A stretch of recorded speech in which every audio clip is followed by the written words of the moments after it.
Let's begin a discussion of English verb tenses. Many people think there are only three tenses, past, present, and future. In fact, that's what we would call the simple tense, or simple aspect. And there are four other aspects: simple, continuous, perfect, and perfect continuous.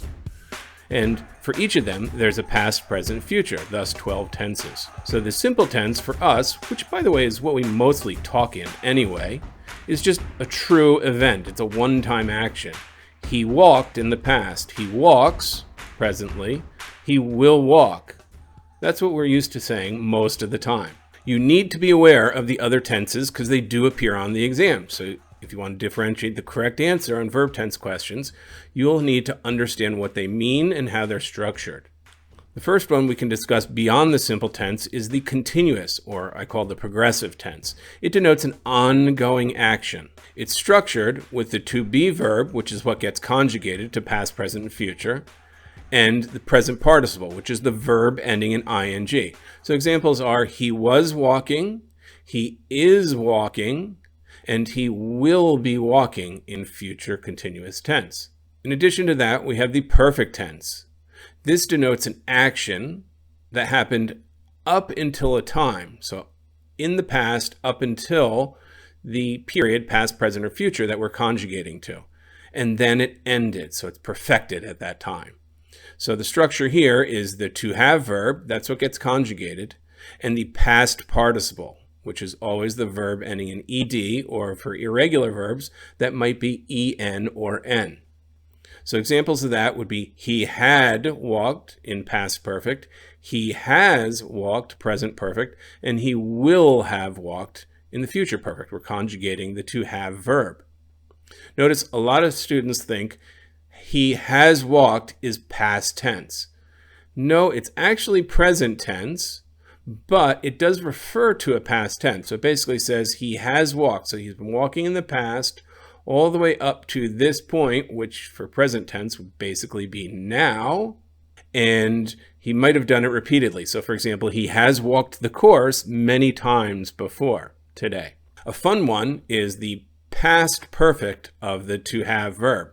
There we get to have and the past participle of to have, which would be the same thing. He had. That's actually appeared once on the exam. It's a fun one to see. It is the past perfect of the verb to have. There's also a perfect continuous, and this denotes an action that started in the past and still ongoing. So it's basically a combination of the two. Really, we don't see this too much on the exam. So I don't get into it in detail. You don't really have to worry about it. If you can identify the continuous, the perfect, and understand what they mean and how they're structured compared to, say, the simple tense, you'll do pretty well on the exam differentiating answers. I should point out one repeating question type often uses the simple present tense.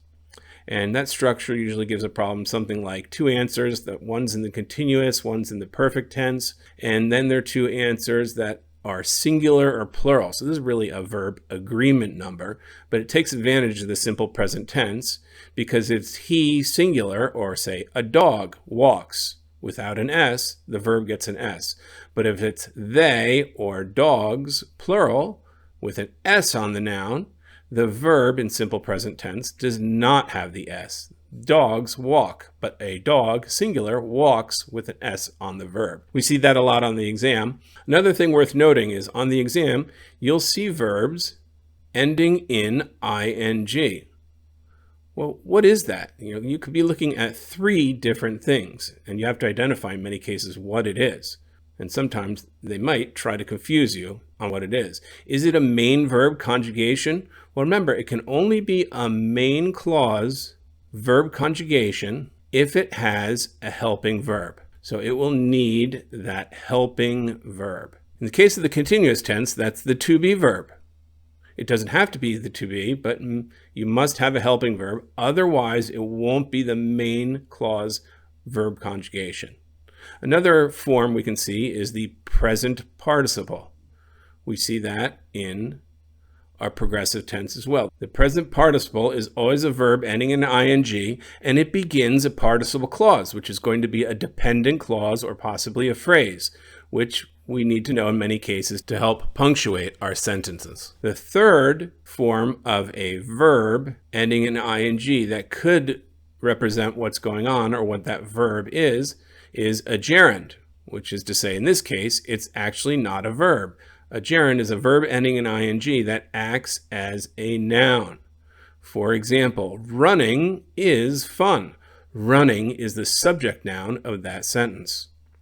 So hopefully we quickly summarize the tenses you need to know for the English language and a couple tips related to the exam, what you could potentially confront. I hope it helps. Good fortunes, and it's time, with my Tulum hat on, to run out to the Riviera Maya. Peace.